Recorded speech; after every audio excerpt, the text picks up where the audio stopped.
Episode की starting में कोई हम लोगों को नैरेट करते हुए बोलने लगती है। एक्टिलस एम्पायर में मोनार्क बहुत सारे बच्चे पैदा करते हैं, उनमें से स्ट्रॉन्गेस्ट हायर को सिलेक्ट करने के लिए। दूसरे तरीके से बोला जाए तो कोई ऐसा जो अपने ही सिबलिंग्स को खत्म कर दे और लास्ट तक सर्वाइव करे, जिसको मोनार्क बनाया जाएगा। प्रीवियस एम्पायर के बहुत सारे बच्चे थे। उनके ब्लडी सक्सेशन सेरेमनी के सबसे यंगेस्ट पार्टिसिपेंट 13 साल का था। उन्होंने अपने सभी भाई बहनों को खत्म कर दिए थे क्राउन प्रिंस बनने के लिए। क्राउन प्रिंस ने अपने सभी सिबलिंग्स को एक जगह पे रख दिए थे और उन सभी को प्राउडली अपने फादर के सामने शो भी किए थे। किंग अपने यंगर सन के काम को देख के खुश हो गए थे और वो खुशी से अपने नेक्स्ट हायर को अनाउंस करने ही चाहते थे कि और उसी टाइम उसके चेस्ट में हथियार रखे लगता है। जब किंग तरफ रहे थे तो crown Prince innocence of face बनाते हुए बोलता है, वेट करना बहुत बोरिंग काम है, मैं थ्रोन पे अभी बैठना पसंद करूंगा। और उससे भी ये बहुत एनोइंग सी बात है, कोई मुझे बोलेगा तो मुझे क्या करना चाहिए और क्या नहीं।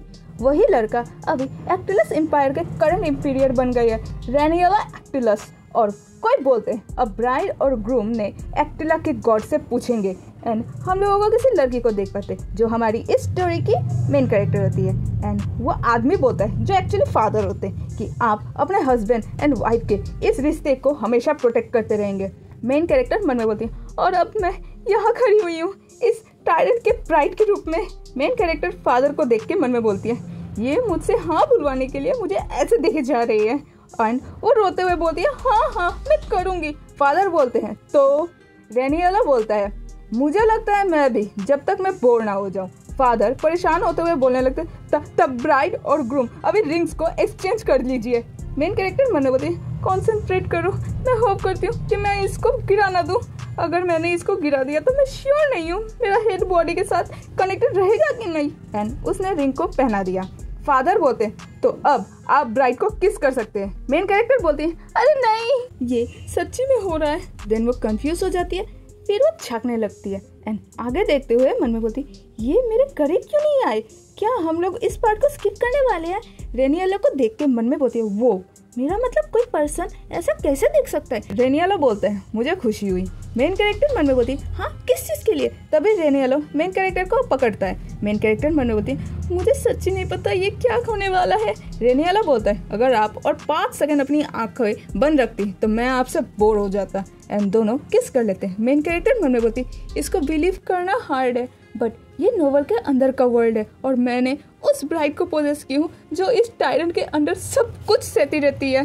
तो हम लोग उस नोवेल के बारे में जान पाते the flower that blooms even in the एबिस।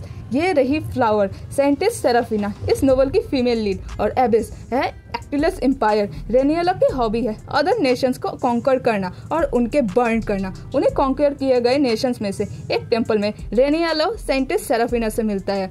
रेनियला अपने ब्लडी रिफ्लेक्शन को सेराफिना के प्योर एंड ब्यूटीफुल आइज में देख पाता है और तभी उनको सेराफिना से पहली नज़र का लव हो जाता है। अपने दिल में इस न्यू फीलिंग को समझने के लिए रेनियला सेराफिना को टेम्पल से छीन के अपने एम्पायर में लेके आ जाता है। रेनियला उनको बर्बाद करना चाहते थे जैसे वो खुद बर्बाद है, पर इससे साइंटिस्ट और भी निखर जाती है जिससे रेनियला का ऑब्सेशन उनके स्ट्रेंथ में कन्वर्ट होने लग जाता है। आखिर में उन्होंने सेराफिना के first love Holi night Eden को ख़त्म कर दिए थे। सेराफिना ये सब सह नहीं सकी और सब कुछ हार गई एंड रेनियला ने भी खुद को ख़त्म कर लिए थे।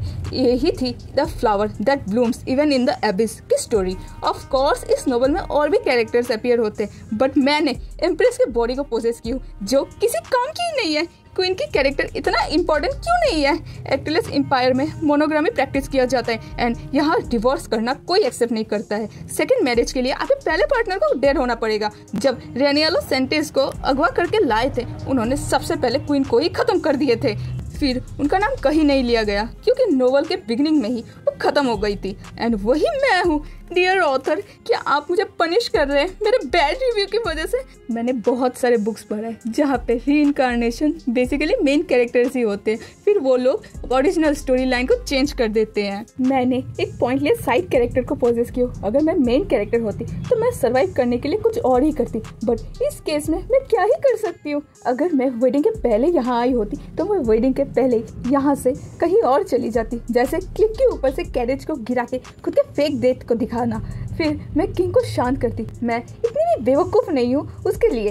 उनको टेम करना आसान नहीं होने वाला। अगर मेरी 9 जिंदगी होती तब भी मैं ऐसा रिस्क नहीं लेती, पर मैं कुछ ट्राई ना करके ख़त्म होना नहीं चाहती हूँ। मेरे पास तब भी एक ही ऑप्शन बचा है। अगर मुझे ख़त्म ही होना है तो मैं जितना हो सके उतना रेनिएलो से दूर रहूँगी।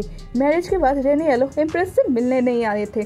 ओरिजिनल स्टोरी में एम्प्रेस ने बहुत बार रेनिएलो को उनके एटीट्यूड के लिए क्वेश्चन की थी।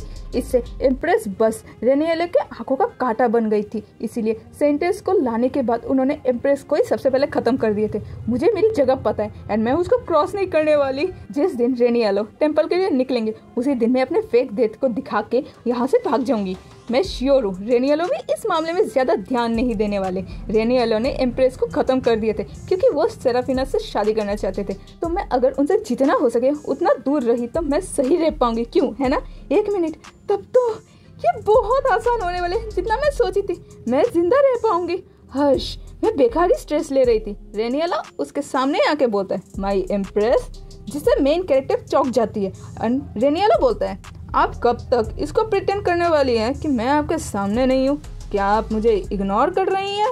मेन कैरेक्टर डरते हुए मन में बोलते, मैंने सब बिगाड़ दिया।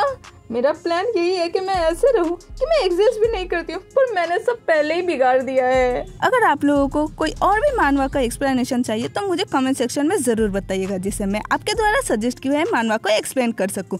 Thank you for watching. Bye bye.